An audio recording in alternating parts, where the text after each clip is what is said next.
Hello, welcome back.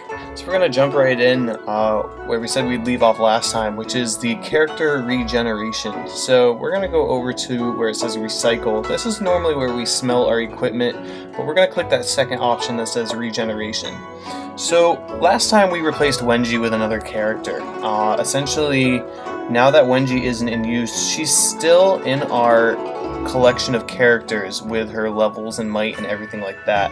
What you can do in regeneration is actually get back all of the things that we put into Wenji to get her might up, and then we can recycle it into another character. At this point of the game, there really isn't a huge point in doing this because we use so little of the XP pills and upgrade pills that we're given. But we're going to go ahead and do it just to show you. So we're going to go ahead and choose Wenji as our hero to regenerate. Now there's two options for regeneration, which it explains down below. You can do ordinary regeneration, in which you get 80% of the material return. So we're going to click on that and see. We'll get 3 of those blue pills, 9 of the purple, and then 40 of the upgrade pills. If we do spend 50 of our ingot, we can do a perfect regeneration, which will give us 100% of the materials back, which is 4 of those blue pills, 9 purple, and 50 of the upgrade pills. So we're getting a little bit less by doing the ordinary regeneration. Again, at this point of the game, it really doesn't make a lot of sense to spend 50 of our valuable ingot on a perfect regeneration. This is something you do in a later stage of the game, once you've leveled up a character quite a bit, to make sure you get back all of their attributes, all of the stuff that you put into them to make them strong. So we're going to go ahead and regenerate her as an ordinary regeneration. Send her off to the afterlife, and we get her supplies back. So we're going to have those pills we can recycle with a new character. So now, as you see, we can go over to Jinki, level him right up, and we still got plenty of those pills available to add on. Now, we did level up enough to get a 4th character, so we're going to go ahead and click on that 4th character spot. We don't have a lot of great options. We could have put Wenji back in, but now that we got rid of her, we're going to go ahead and try Kongzi. Again, we're kind of going with overall the weaker heroes. I wouldn't really advise these specific heroes, but at this level of the game, it's fun to kind of explore and experiment, see what sort of combinations work, what sort of attacks and skill sets you like from a character. So we're going to click on him real quick to just kind of look through his card. Looks like he's a big support. He might even be a healer or something like that. Not too sure. 30% chance to reduce target's rage. Deals 173% damage of his attack plus 1 or 2 damage to the front enemy. Okay. So it sounds like he does quite a bit of damage, however his attack is actually the lower of his skills. Good at attack and defense. During attack he can provide indispensable help for the allies. So we'll go ahead and keep him maybe in the front row. I kind of like that sort of spot for him. We're going to protect our main character right in the middle. And Li Yu, I don't really know what to do with this guy. We'll just let him linger back there for now and have a good time. So we'll go ahead and put some equipment on him. We did go ahead and smelt a lot of our equipment in the last episode, so we don't have every piece to put on him, but we have 3 to start. Then we're going to go ahead and quick level him up as high as we can get him to level 22. And then we're going to quickly enhance his armor so that that's all at 22 as well. Then we're going to go ahead and upgrade. Now, if we didn't do the regeneration with Wenji, we would not have enough pills to do this upgrade. So this is an example of why regeneration can be helpful. So we're going to go ahead and reuse those pills that we got back so we can get Kongzi up to +1. So now we have a full team. Everyone is +1, at least of the 4 characters we have. Liu, we only have up to level 21. I'm not too sure why we can't level him up all the way. Oh, it looks like we can. So now we got them all up to 22. And you can see their collective might, 9,300, 10,000, 8,200, 9,600. Pretty decent.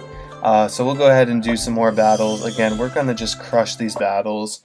Really no point in watching them at this point. We're just going to kind of breeze through them and take down the rewards.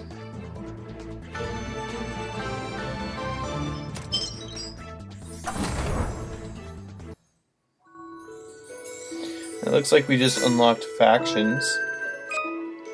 And that would be a good thing to talk about in this episode since we just unlocked it.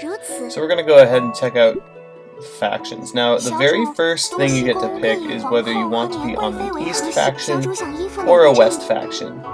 I've chosen West for my other characters. I'll admit, it's interesting because there aren't a lot of active players in the West. Now, where this will really only matter is when you're doing this event called Clan Wars. It's an event they hold 2 times a week for 15 minutes. And essentially, you're battling East versus West. All of the local servers kind of get together and we'll talk while we're all in there fighting each other, basically trying to take down some pretty major rewards. So since I do have 2 characters on the West, I think this time I'm going to go ahead and join West for a 3rd time. So we're going to go ahead and click Join West.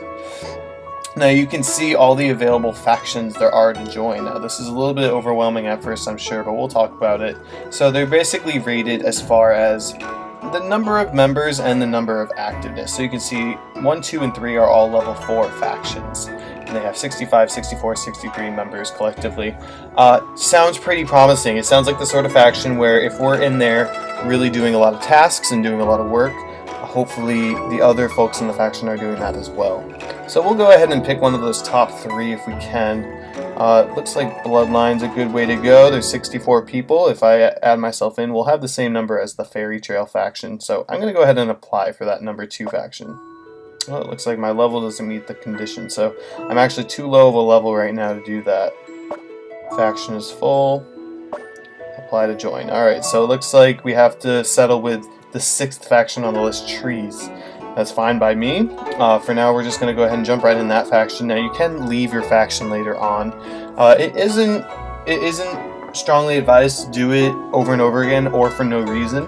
But in this sort of situation, as you can see, I'm not high enough of a level to join those stronger factions, so I might as well join a weaker one just to be in a faction and be able to gain the rewards that factions have. And then later on we can leave it and join in a stronger faction. So I went ahead and applied. The leader of the faction has to actually review this application and say whether I'm allowed in or not. I'm sure it'll happen fairly soon, so we'll go ahead and just wait for that to happen. Now at the very bottom you can see there's a create a faction button. We'll click on that real quick. So you can actually create your own for the very cheap price of 50 ingot. Create your own name and a brief. The difficult part with creating a faction is that you're going to automatically be one of these factions right at the very bottom. You can see there's several factions with literally 1 member, maybe 2 or 3.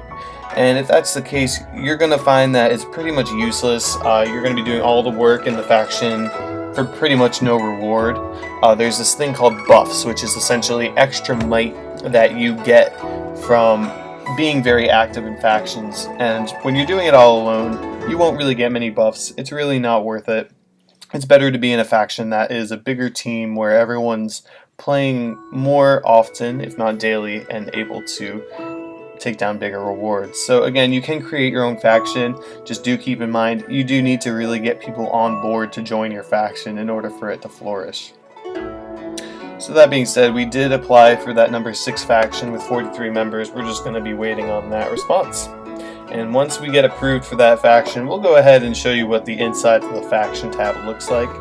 Obviously, we have to wait right now, so we're going to go ahead and do a couple more battles. This is really kind of how you fill your time in this game, is doing these battles.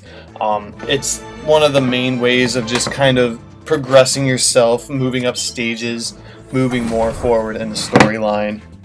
Which even when you eventually finish the storyline, you actually can continue these battles going further and further. Now you can see we're only at stage 14, right, where that butterfly flew by.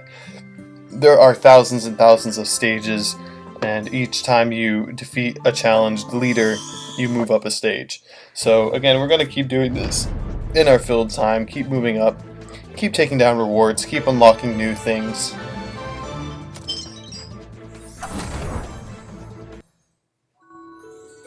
We'll go ahead and do maybe one more battle.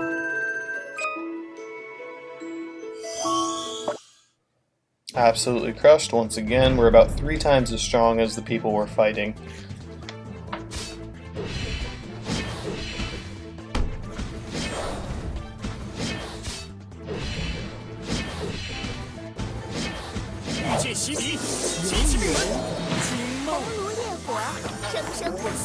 And there you have it, yet another victory. So the next time we're going to talk a little bit about intimacy, and we're going to talk about some other things that we might possibly unlock, as well as doing some more battles. Hope you guys enjoyed. Leave a comment if you enjoy what you see.